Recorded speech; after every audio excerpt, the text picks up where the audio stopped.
Assalamualaikum warahmatullahi wabarakatuh. Nama saya Eka Ahmad Taufik, umur saya 31 tahun.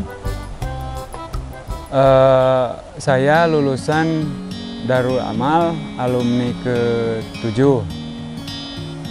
Pendidikan terakhir saya S1 Bahasa Inggris.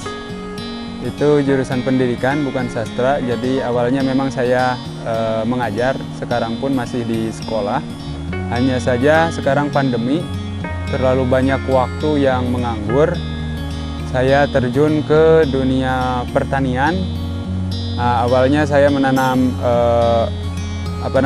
cabai, kemudian sekarang menanam melon. Semuanya masih pertama kali. Ya. Kenapa saya terjun ke dunia pertanian? Karena memang yang paling mudah hanya bermodal kemauan saja, itu adalah pertanian. Pertama kali terhipnotis untuk masuk ke pertanian itu sebagian kawan saya itu petani. Nah, petaninya memang mereka dari sejak dahulu ya, memang pekerjaannya petani. Kalau saya pekerjaannya ya dari awal bukan petani, baru sekarang ini. Nah, dari hasil bertani itu antara modal dan hasil itu sangat jauh berbeda gitu ya. Misalnya modalnya hanya 50.000, hanya beli benih cabai aja. Misalnya ini cabai ya. Benih cabai 50.000 ditanam. Kemudian cabai itu bisa disetting panennya. Jadi panennya bisa per 2 minggu, per 3 minggu, tergantung kemauan kita. Ternyata hasil dari cabai itu per 2 minggu itu sama dengan honor saya di sekolah. Gitu. Padahal kita tidak capek gitu ya, tidak usah teriak-teriak, tidak usah tiap hari dilihat gitu ya. Ternyata bertani itu betul-betul menguntungkan. Suka duka saya dalam bertani itu sukanya ya ketika panennya, ketika memang ada hasil gitu ya, hasilnya bagus. Kemudian dukanya itu adalah ketika tanaman kita terserang penyakit dan kita betul-betul polos, tidak tahu obatnya. Nah, itu suka duka dukanya gitu ya. Tapi alhamdulillah sampai saat ini tertangani semua, karena memang lingkup circle kita itu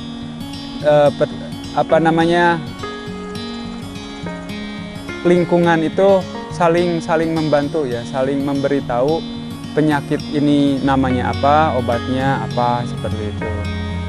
Nah, potensi pertanian itu sangat sangat besar ya. Misalnya seperti dikatakan tadi di awal, modalnya sekian, hasilnya sekian. Tergantung kita memprosesnya, tergantung settingannya, tergantung kita mengelolanya. Apakah hasil akhirnya atau ketika dipanennya mau banyak atau tidak gitu. Kalau misalnya mau banyak, berarti pengelolaannya memang harus bagus. Kalau misalnya biasa-biasa saja ya, hasilnya pun biasa-biasa saja. Tergantung proses lah semuanya gitu ya.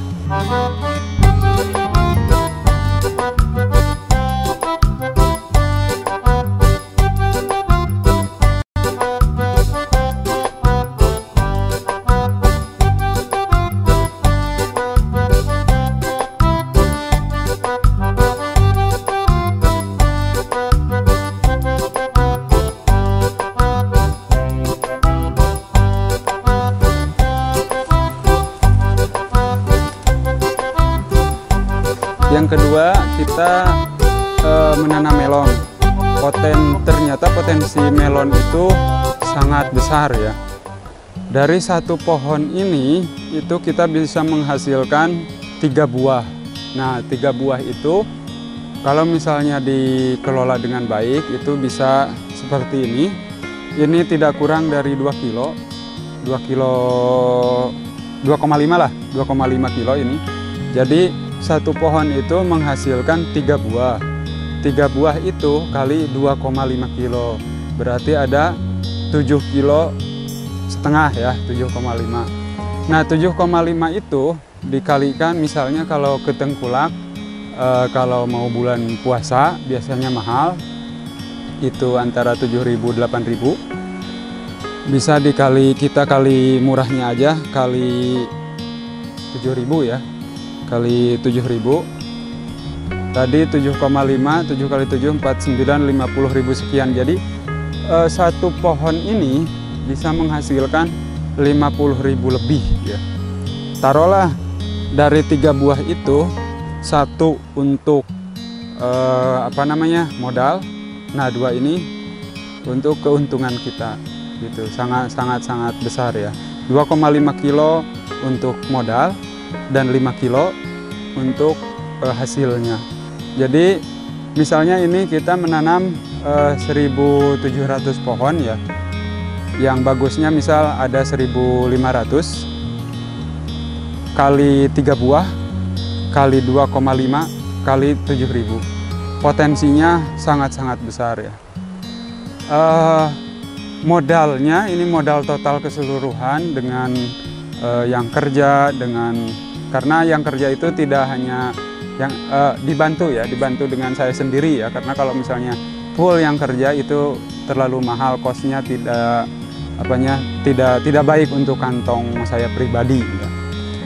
Ini modalnya 9 juta ya, 9 juta modalnya, potensinya lebih dari 30 juta.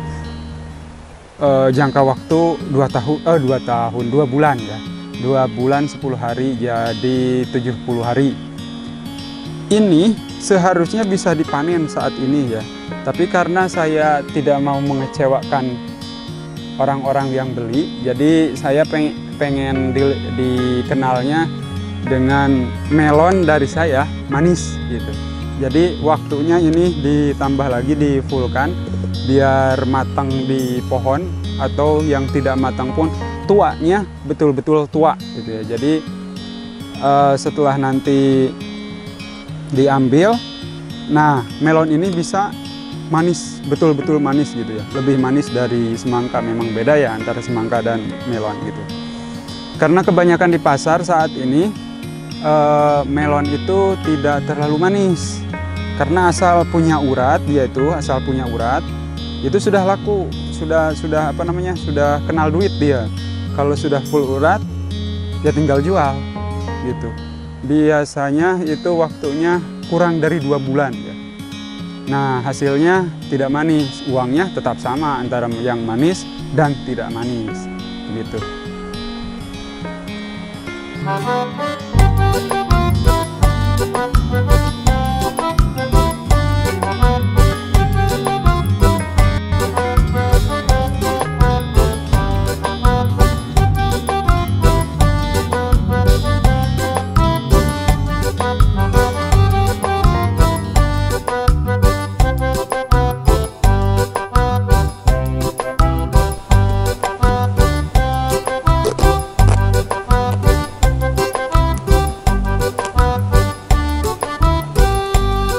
Yang kita belah sekarang ini melonnya sudah tua, tetapi manisnya belum terlalu full ya, belum terlalu betul-betul manis ya.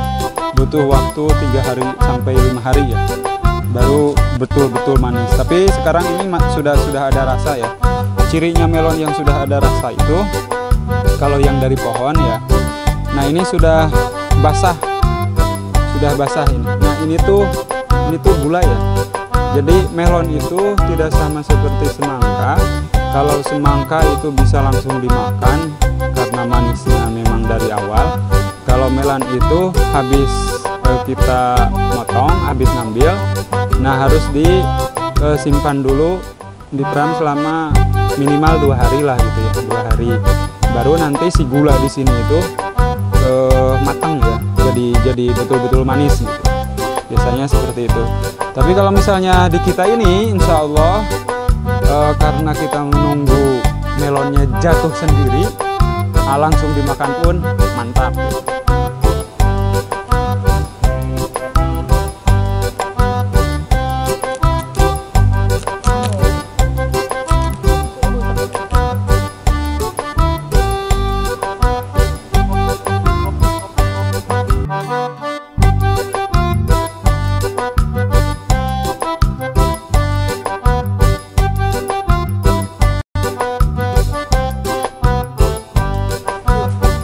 Kalau kita beli di warung, biasanya kita ngupasnya itu tipis ya. Tapi kalau dari kebun, karena kita tidak beli, jangan terlalu tipis ya. Nanti ditertawakan oleh orang yang di kebun gitu.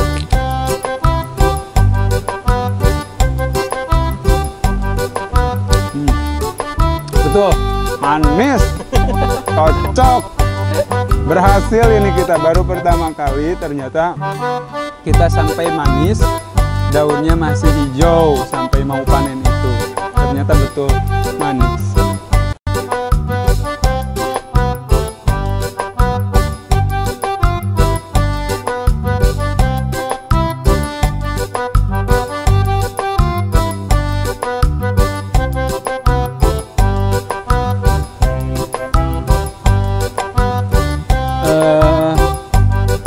Awal itu cabai itu modalnya hanya 2 juta lah paling, 2 juta sampai selesai sampai kemarin itu. Dan sampai saat ini masih panen ya, sudah ada berapa ya? Desember, Januari, Februari, Maret. Jadi sudah 4 bulan panen per 2 minggu. Per 2 minggu karena disettingnya 2 minggu, dan kebetulan cabai saat ini kemarin-kemarin ya harganya bagus. Jadi modal 2 juta itu tidak ada apa-apanya gitu. Kemudian sekarang ini melon, mudah-mudahan saja nanti harganya memang bagus. Barusan sudah ada yang beli juga beberapa puluh kilo ya, harganya 10.000 karena beli langsung dari sini. Beda dengan ke pengepul biasanya kurang 1.000 biasanya, antara 8.000 sampai 9.000 lah gitu. Modal yang tadi itu saya 9 juta karena memang dalam menginginkan sesuatu itu, dalam berproses itu tetap harus ada modal, meskipun bukan modal sendiri misalnya, tetap itu disebut modal. Nah, untuk permodalan khusus untuk alumni, sekarang ini sudah ada koperasi ya, koperasi alumni Darul Amal, yaitu koperasi Ilmida. Nah, di sana menyediakan bantuan untuk kawan-kawan yang mungkin seperti saya tidak punya modal dan ingin dibantu permodalan ya, karena asal kita punya keinginan aja, asal kita punya keinginan, kemauan, kerja keras, insya Allah pasti berhasil segala sesuatu pun. Khusus untuk pertanian seperti saya baru terjun kurang dari 1 tahun ya. Kurang dari 1 tahun, dan alhamdulillah momennya pas, momen menanamnya pas gitu. Jadi modal sekian itu hanya 1 kali panen saja sudah modal cabai ya, modal cabai 1 kali panen pertama itu sudah kembali ya, plus dengan yang kerjanya, plus dengan modal pupuk dan lain sebagainya. Karena memang kemarin itu momennya pas, harganya pas kita panen, ternyata harganya juga mendukung, mahal banget. Jadi untuk kawan-kawan yang lainnya, kawan-kawan alumni, segeralah membantu, segeralah bergabung dengan koperasi Ilmida agar kawan-kawan yang lain yang tidak seberuntung kawan-kawan yang ini itu bisa berproses untuk menjadi berhasil juga. Mulailah menabung, mulailah berinvestasi di koperasi, karena koperasi itu ada beberapa produk. Yang pertama adalah simpanan sukarela, kemudian ada simpanan untuk investasi, kemudian ada pinjaman ya, masih tentang simpanan, simpanan untuk kurban ya. Misalnya 1 tahun ini ke depan saya mau kurban, bisa nanti menabung di koperasi. Kalau misalnya kawan-kawan tidak pulang, bisa langsung nanti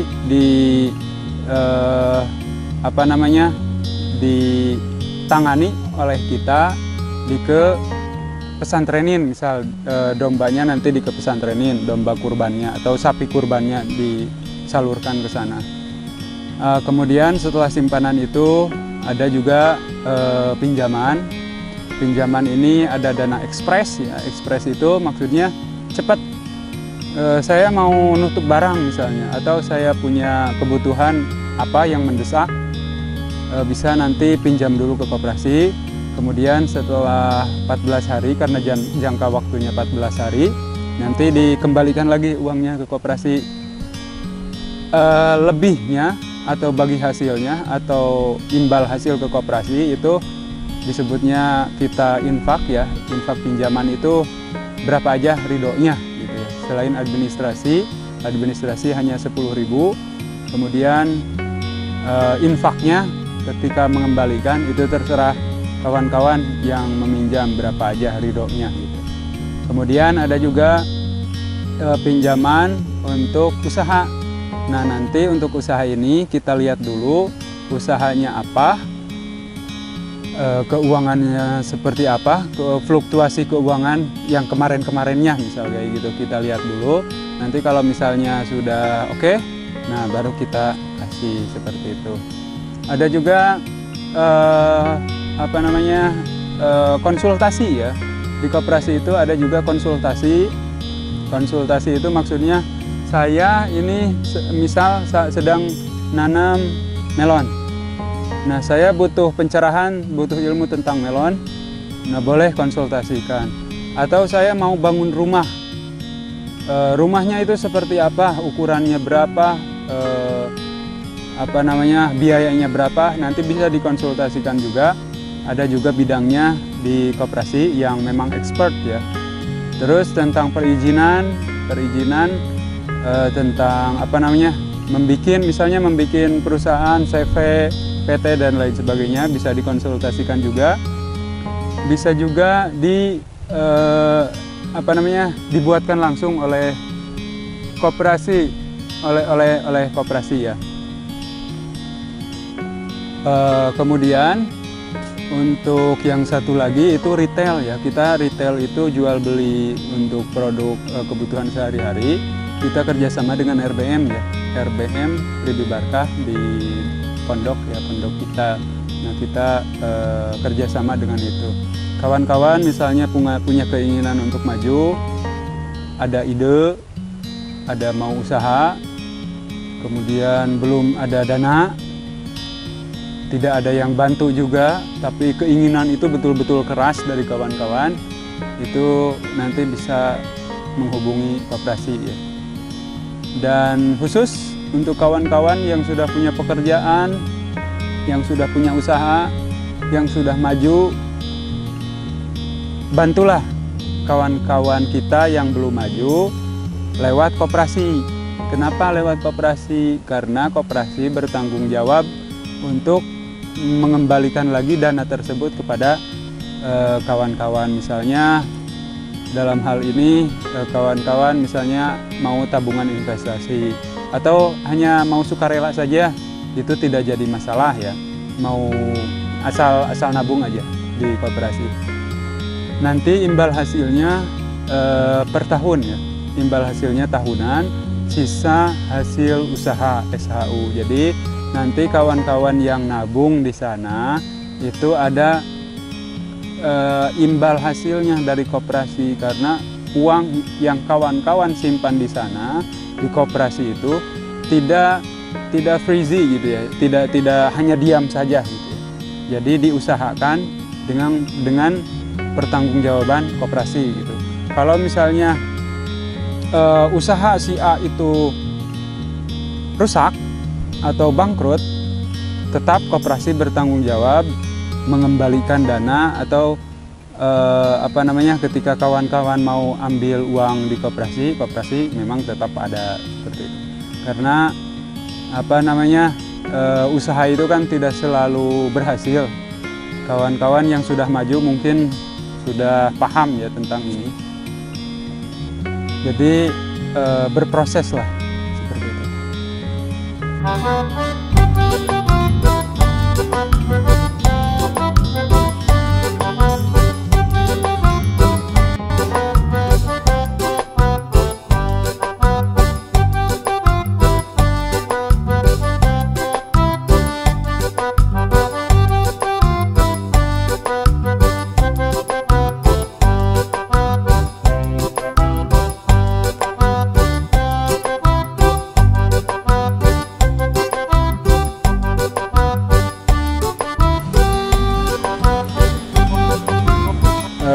Bagaimana caranya menjadi anggota koperasi? Yang pertama itu harus membayar keanggotaan sebesar 300.000. Itu boleh dicicil, misalnya ada sekarang 10.000 dulu boleh, 50.000 dulu boleh, 100.000 berapapun itu sampai nanti selesai 300.000. Kemudian bulanan iuran wajib itu 20.000 setiap bulannya. Nanti setelah 1 tahun nanti si uang ini yang wajib ini, yang 20.000 ini boleh diambil atau tetap disimpan di koperasi. Kemudian hanya misalnya nanti itu ada sisa hasil usaha, kawan-kawan hanya mengambil sisa hasil usahanya aja dari koperasi itu atau keuntungannya aja dari koperasi itu. Kalau ada lagi yang namanya simpanan sukarela. Simpanan sukarela ini berapa saja maunya nyimpannya, itu bisa diambil kapan saja. Kalau yang dua ini pokok dan wajib, itu yang pertama yang 300.000 itu tidak bisa diambil karena menjadi keanggotaan. Nanti kalau misalnya keluar dari koperasi baru bisa diambil. Kemudian yang 20.000-nya per bulannya, berarti dalam 1 tahun itu 240.000. Itu nanti setiap tahunnya dilaporkan.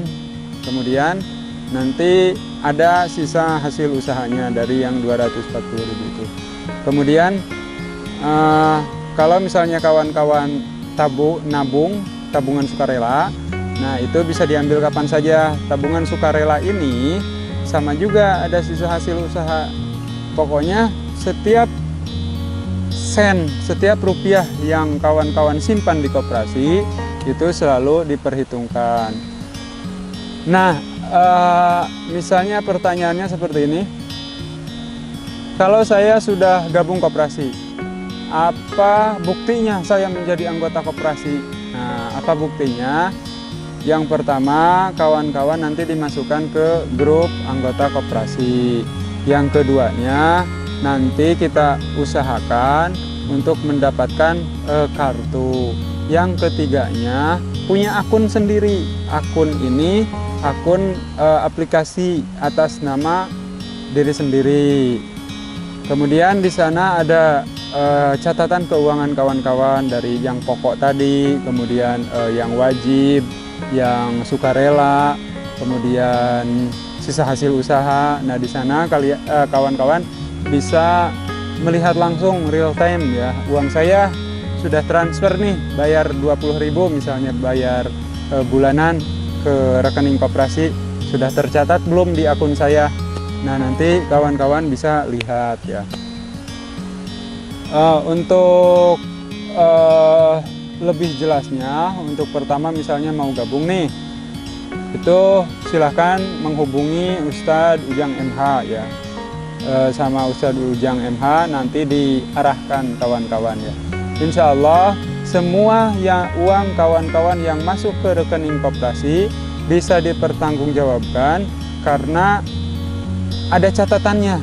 Tidak hanya catatan di dalam koperasi sendiri, tetapi catatannya di rekening tadi, rekening bank koperasi ya. Jadi kalau misalnya nanti di print itu ketahuan dari siapa-siapanya, karena kita juga sudah di koperasi itu sudah internet banking ya, mobile banking dan lain sebagainya. Setiap ada uang masuk atau keluar itu selalu ada catatannya gitu, dari bank. Mudah-mudahan dengan adanya koperasi alumni Darul Amal ini, koperasi Ilmida ini bisa menjembatani antara kawan-kawan yang ingin berinvestasi dengan kawan-kawan yang memang butuh permodalan. Demikian uraian dari saya sebagai pelaku usaha di bidang pertanian, juga saat ini sebagai pengurus koperasi Ilmida Darul Amal. Terima kasih. Assalamualaikum warahmatullahi wabarakatuh.